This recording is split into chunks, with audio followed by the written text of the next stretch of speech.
Chapitre 3. La repentance. Comment un homme paraîtra-t-il droit devant Dieu? Comment un pécheur sera-t-il rendu juste? Ce n'est que par Jésus-Christ qu'il est possible de se mettre en règle avec Dieu, de parvenir à la sainteté. Mais comment aller à Jésus? Ils sont nombreux ceux qui, de même que la multitude convaincue de péché au jour de la Pentecôte, s'écrient « Que ferons-nous » Les premiers mots de Pierre en réponse à cette question furent « Repentez-vous ». Un peu plus tard, il dit « Repentez-vous et convertissez-vous, pour que vos péchés soient effacés ». La repentance comprend la douleur d'avoir commis le péché et le délaissement de celui-ci. Impossible d'abandonner le péché avant d'en avoir vu la culpabilité. Point de vrai changement de vie jusqu'à ce que l'on se soit détourné du péché de tout son cœur. Ils sont nombreux ceux qui ne comprennent pas la véritable nature de la repentance. Nombre de personnes gémissent sur leurs péchés et se conforment même extérieurement parce qu'elles craignent les conséquences de leurs mauvaises actions. Ce n'est pas là la repentance dans le sens biblique du terme. C'est regretter la souffrance plutôt que le péché lui-même. Telle fut la douleur d'Ésaü quand il vit qu'il avait perdu à tout jamais son droit d'aînesse. Balaam, terrifié par l'apparition sur son chemin d'un ange armé d'une épée nue, confessa son péché dans la crainte de perdre la vie.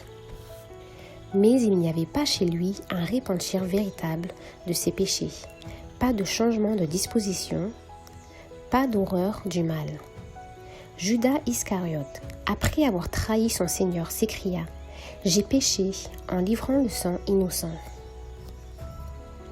Cette confession était arrachée à son âme coupable par le sentiment terrible de sa condamnation et par la perspective redoutable du jugement de Dieu. Les conséquences de son crime le remplissaient de terreur. Mais il n'y avait chez lui aucun remords profond et déchirant d'avoir trahi l'innocent Fils de Dieu et renié le Saint d'Israël. Au moment où les jugements de Dieu s'apaisantissaient sur lui, Pharaon reconnaissait son péché. Mais il n'était que pour échapper au châtiment. Car dès que les plaies s'éloignaient, il recommençait à braver le ciel. Mais il ne s'attristait pas sur ses péchés eux-mêmes. Par contre, quand le corps de l'homme cède à l'influence de l'Esprit de Dieu, la conscience se réveille et le pécheur commence à entrevoir la profondeur et le caractère sacré de la loi de Dieu, loi qui est la base de son gouvernement dans le ciel et sur la terre. La lumière qui, en venant dans le monde, éclaire tout homme, illumine les replis les plus secrets de son âme et met en évidence les choses cachées dans les ténèbres. La conviction du péché s'empare alors de son esprit et de son cœur. Saisi du sentiment de la justice de Jéhovah, le pécheur est terrifié à la pensée de paraître coupable et impur devant celui qui sonde les cœurs. Il voit l'amour de Dieu, la beauté de la sainteté, la joie de la pureté. Il désire être purifié et rentrer en communion avec le ciel. La prière de David, après sa chute, peut illustrer le véritable repentir. Elle n'était nullement dictée par le désir d'échapper au jugement qui allait le frapper. Son chagrin fut sincère et profond. Il ne chercha pas à pallier sa culpabilité. Il voyait l'énormité de sa transgression, la souillure de son âme. Il abhorrait son péché. Ce n'est pas le pardon seulement qu'il demandait, mais la pureté du cœur. Il soupirait après la joie de la sainteté et la communion avec Dieu. Voici comment il s'exprime. Heureux celui à qui la transgression est remise, à qui le péché est pardonné. Heureux l'homme à qui l'Éternel n'impute pas l'iniquité, et dans l'esprit duquel il n'y a pas de fraude. Ô Dieu, aie pitié de moi dans ta bonté. Selon ta grande miséricorde, efface mes transgressions. Car je reconnais mes transgressions, et mon péché est constamment devant moi. Purifie-moi avec l'hysope, et je serai pur. Lave-moi, et je serai plus blanc que la neige. Ô Dieu, crée en moi un cœur pur. Renouvelle en moi un esprit bien disposé. Ne me rejette pas loin de ta face. Ne me retire pas ton Esprit Saint. Rends-moi la joie de ton salut. Et qu'un esprit de bonne volonté me soutienne. Ô Dieu, Dieu de mon salut, délivre-moi du sang versé, et ma langue célébrera ta miséricorde. Il n'est pas au pouvoir de l'homme de réaliser une telle repentance. On ne la reçoit que de notre Seigneur qui est monté au ciel et a fait des dons aux hommes. Or, c'est précisément ici que plusieurs sont dans l'erreur, ce qui les prive de l'aide que le Christ désire leur accorder. Ils pensent ne pas pouvoir venir à Jésus avant de s'être repentis, et que la repentance prépare au pardon des péchés. Il est vrai que la repentance précède le pardon, car seul un cœur humilié et contrit éprouve le besoin d'un Seigneur. Mais le péché doit-il attendre de s'être repenti avant de venir à Jésus? La nécessité de la repentance doit-elle être élevée comme un obstacle entre le pécheur et son Sauveur? L'Écriture n'enseigne nulle part que le pécheur doive se repentir avant de répondre à cette invitation du Christ. « Venez à moi, vous tous qui êtes fatigués et chargés, et je vous donnerai du repos. » C'est une vertu émanant de Jésus qui nous donne la véritable repentance. L'apôtre Pierre a éclairci cette question quand il a fait aux Israélites cette déclaration. Dieu l'a élevé par sa droite comme prince et sauveur, pour donner à Israël la conversion et le pardon des péchés. Il n'est pas plus possible de se repentir sans avoir la conscience réveillée par l'Esprit du Christ que d'obtenir le pardon sans Jésus-Christ. Jésus-Christ est la source de tout bon sentiment. C'est lui seul qui peut mettre dans nos cœurs l'horreur du péché. Chaque aspiration vers la vérité et la pureté, chaque conviction de notre péché est une preuve de l'opération du Saint-Esprit sur notre cœur. Jésus a dit « Quand j'aurai été élevé de la terre, j'attirerai tous les hommes à moi. » Il faut qu'il soit révélé aux pécheurs comme le Sauveur qui est mort pour les péchés du monde. Car c'est la contemplation de l'agneau de Dieu sur la croix du calvaire qui commence à nous révéler le mystère de la rédemption. Et la bonté de Dieu qui y éclate nous amène à la repentance. En mourant pour les pécheurs, Jésus-Christ a manifesté un amour incompréhensible. Or, la contemplation de son amour touche le cœur, frappe l'esprit et brise toute résistance. Il arrive, il est vrai, à l'homme d'être confus de ses péchés et de délaisser certaines mauvaises habitudes avant d'être conscient de la puissance d'attraction de Jésus-Christ. Mais chaque tentative de réforme basée sur un désir sincère de bien faire est le résultat de cette puissance d'attraction. Une influence dont il ne se rend pas compte agit sur son âme, ranime sa conscience et amende sa conduite extérieure. Et à mesure que le Sauveur attire ses regards sur la croix et lui fait contempler celui que ses péchés ont percé, les commandements de Dieu parlent à sa conscience. Il se rend compte de la méchanceté de sa vie. Il comprend que le péché a jeté de profondes racines dans son cœur.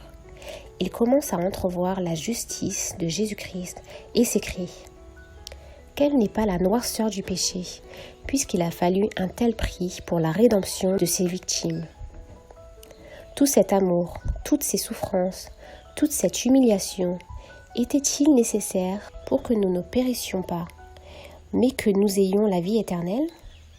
Le pécheur peut résister à cet amour, refuser de se laisser attirer par le Sauveur. Mais s'il ne résiste pas, il sera attiré vers lui. La connaissance du plan du salut l'amènera au pied de la croix, regrettant les péchés qui ont causé les souffrances du bien-aimé Fils de Dieu. Le même Esprit de Dieu qui agit dans la nature est aussi celui qui parle au cœur de l'homme. et y fait naître un besoin inexprimable de quelque chose qu'il ne possède pas. Les choses du monde ne peuvent le satisfaire. L'Esprit de Dieu plaide avec lui pour le pousser à chercher ce qui seul peut procurer la paix et le repos, la grâce de Jésus-Christ, la joie de la sainteté. Par des intermédiaires visibles et invisibles, notre Sauveur s'efforce sans cesse de détourner nos pensées des vains plaisirs du péché pour les attirer sur les bénédictions infinies que nous pouvons obtenir en lui. C'est à toutes les âmes qui ont cherché en vain à se désaltérer aux citernes crevassées du monde que ce message divin est adressé. Que celui qui a soif vienne. Que celui qui veut prenne l'eau de vie gratuitement. Vous qui soupirez en votre cœur après une vie meilleure que celle que le monde peut vous offrir, reconnaissez dans ce désir la voix de Dieu parlant à votre âme. Demandez-lui de vous donner la repentance, de vous révéler Jésus dans son amour infini, sa pureté absolue, les principes de la loi divine, amour de Dieu et amour du prochain, furent parfaitement illustrés par la vie du Sauveur. Un amour et un désintéressement parfait. Ainsi peut se résumer sa vie. C'est quand on contemple Jésus-Christ, quand les rayons de lumière émanant de lui descendent sur nous, que nous nous rendons compte de la noirceur de notre cœur. Nous pouvons, comme Nicodème, nous bercer de l'illusion que notre vie a été régulière, que notre moralité n'a rien laissé à désirer, et en conclure que nous n'avons pas lieu de nous humilier devant Dieu comme de vulgaires pécheurs. Mais quand la lumière de Jésus-Christ brillera dans notre âme, nous verrons combien nous sommes impurs. Nous discernerons l'égoïsme de nos mobiles et l'inimité contre Dieu qui a souillé tous les actes de notre vie. Nous comprendrons alors que notre justice est véritablement comme le linge le plus souillé et que seul le sang de Jésus peut nous purifier de la souillure du péché et transformer nos cœurs à sa ressemblance.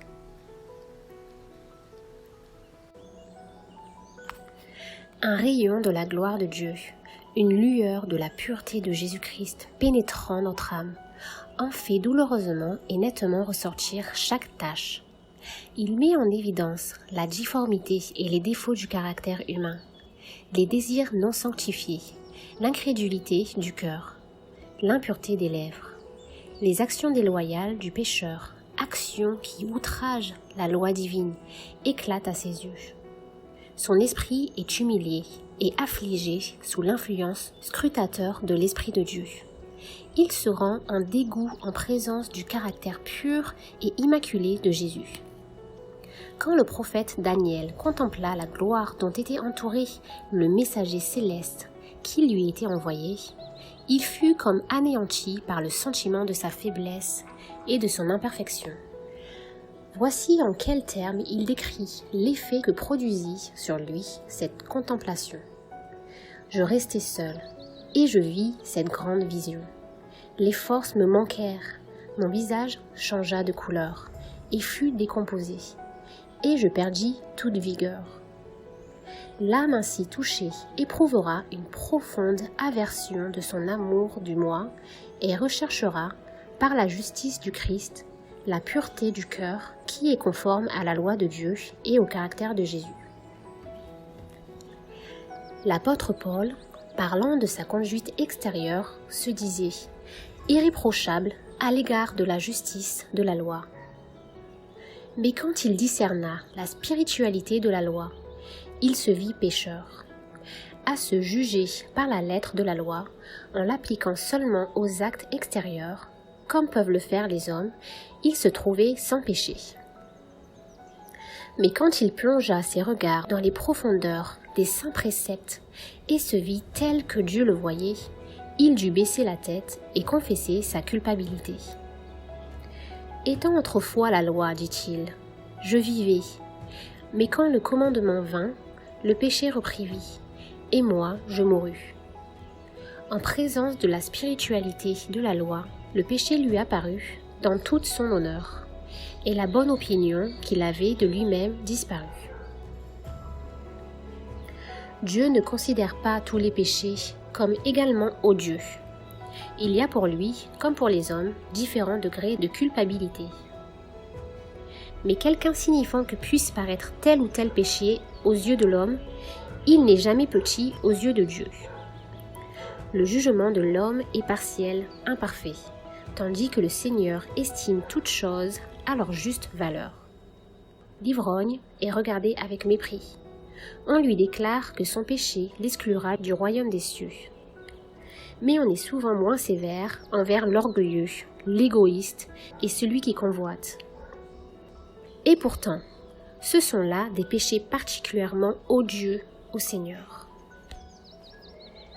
Ils sont contraires à la bonté de son caractère, à l'amour parfaitement désintéressé qui est l'atmosphère dans laquelle se meuvent les mondes qui ont conservé leur intégrité.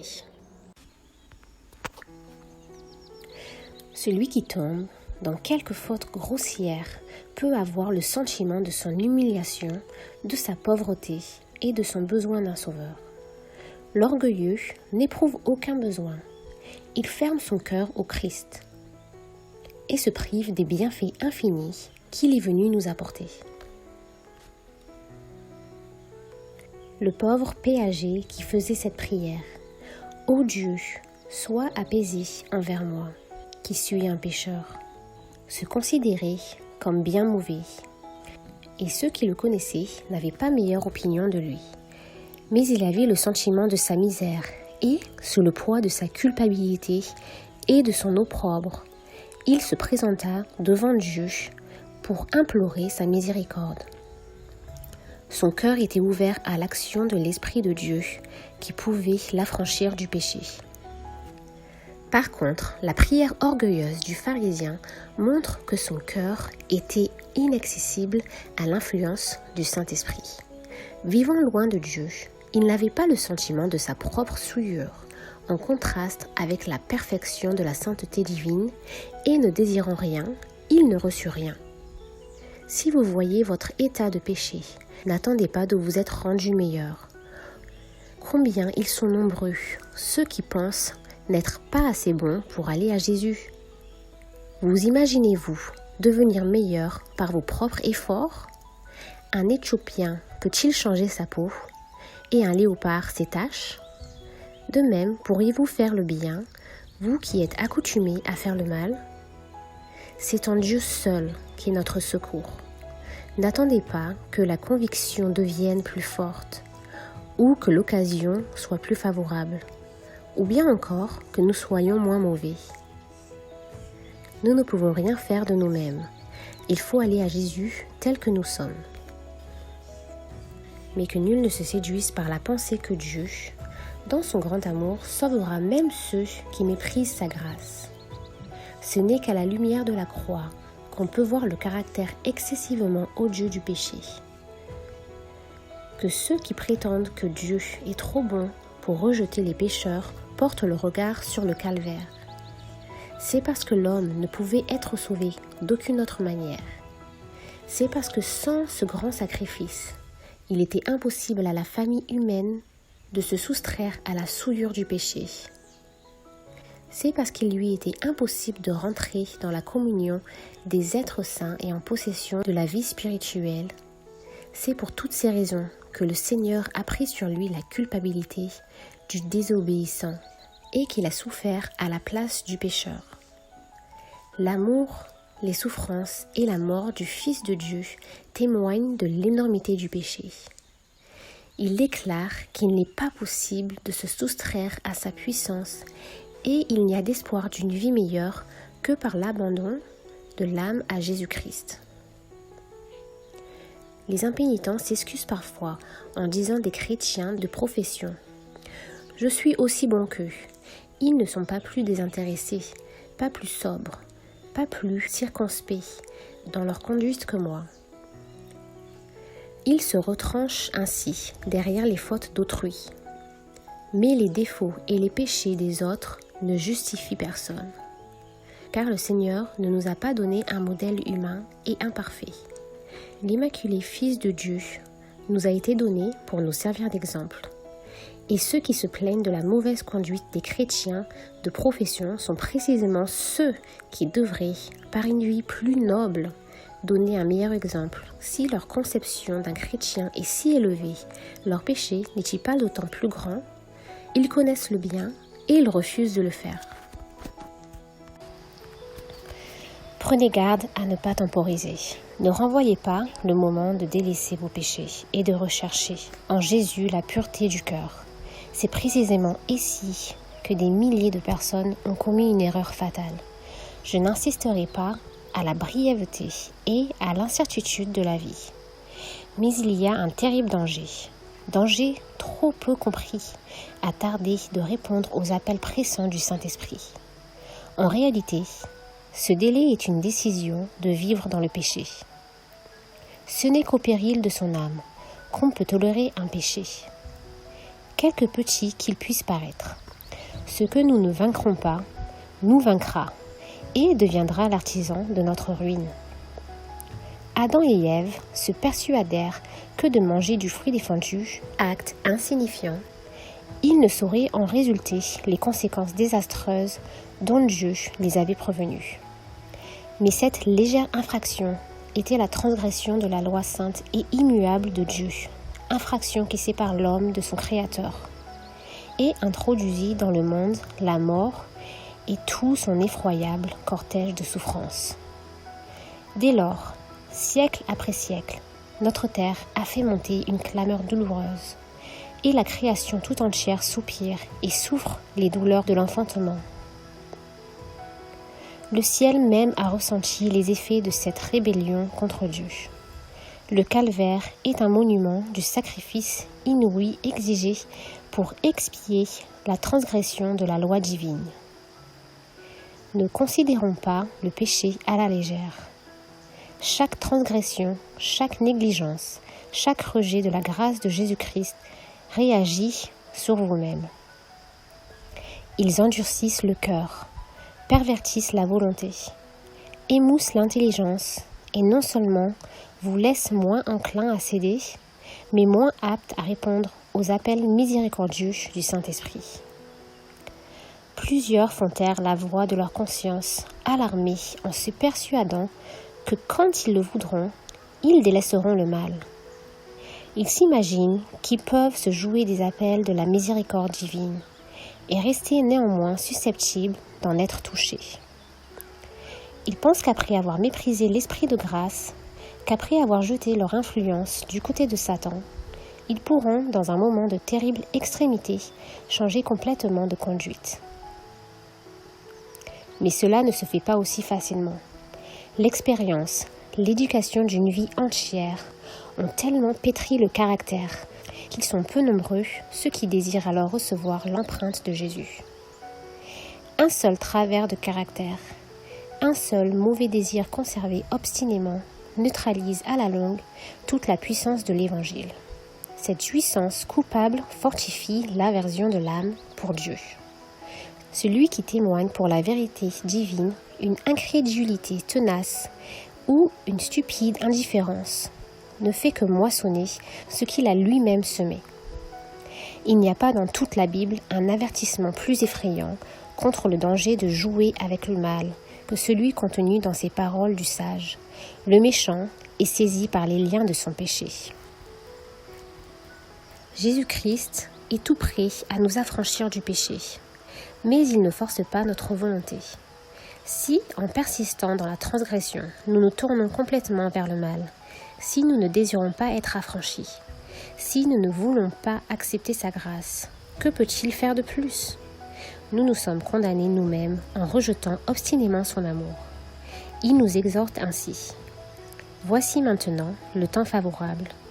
Voici maintenant le jour du salut. Aujourd'hui, si vous entendez sa voix, n'endurcissez pas vos cœurs. L'homme regarde à ce qui frappe les yeux, mais l'Éternel regarde au cœur.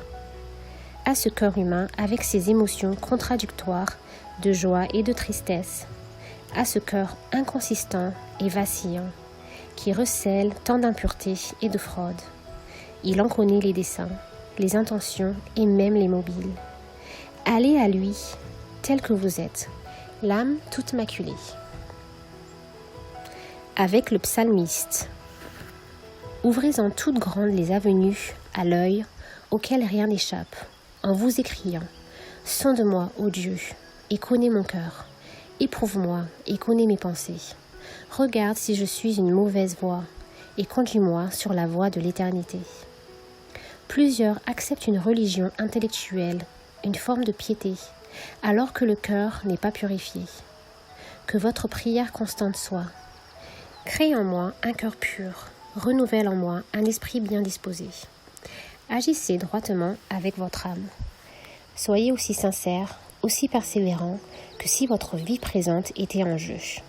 C'est une question à décider entre Dieu et votre âme, à décider pour l'éternité.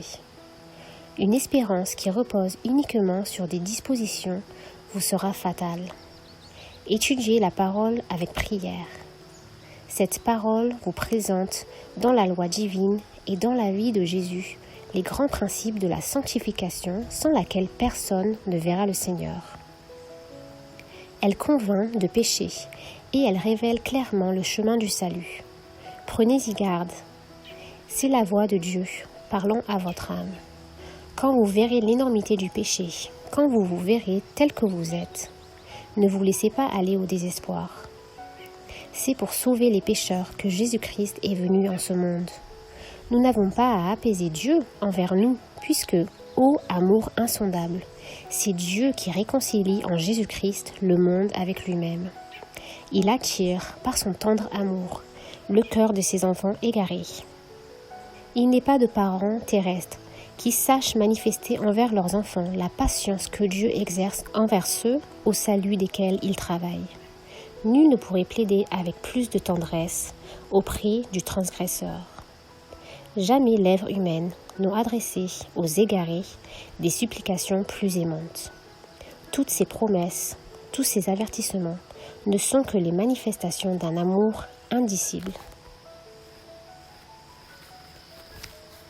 Quand Satan vient vous dire que vous n'êtes pas un grand pécheur, élevez vos regards sur votre Rédempteur et parlez de ses mérites. Ce qui vous aidera sera de chercher sa lumière. Reconnaissez votre péché, mais dites à l'ennemi que Jésus-Christ est venu dans le monde pour sauver les pécheurs et que vous pouvez être sauvés par son amour infini. Jésus raconta à Simon l'histoire de 2 débiteurs. L'un devait à son maître une bagatelle et l'autre une très forte somme, mais il remit à l'un et à l'autre leur dette. Puis Jésus demanda à Simon quel était celui des 2 débiteurs qui aimerait le plus son maître. Simon répondit « Celui, je pense, auquel il a le plus remis. » Nous avons été de grands pécheurs, mais Jésus-Christ est mort pour nous assurer le pardon. Les mérites de son sacrifice sont suffisants pour nous réconcilier avec le Père. Ceux auxquels il a le plus pardonné l'aimeront le plus et se tiendront le plus près de son trône pour le louer de son grand amour et de son sacrifice infini. Ce n'est que par une connaissance plus approfondie de l'amour de Dieu que l'on se rend mieux compte de la malignité du péché. Quand nous comprenons le sacrifice infini de Jésus-Christ en notre faveur, notre cœur se fond de tendresse et de douleur.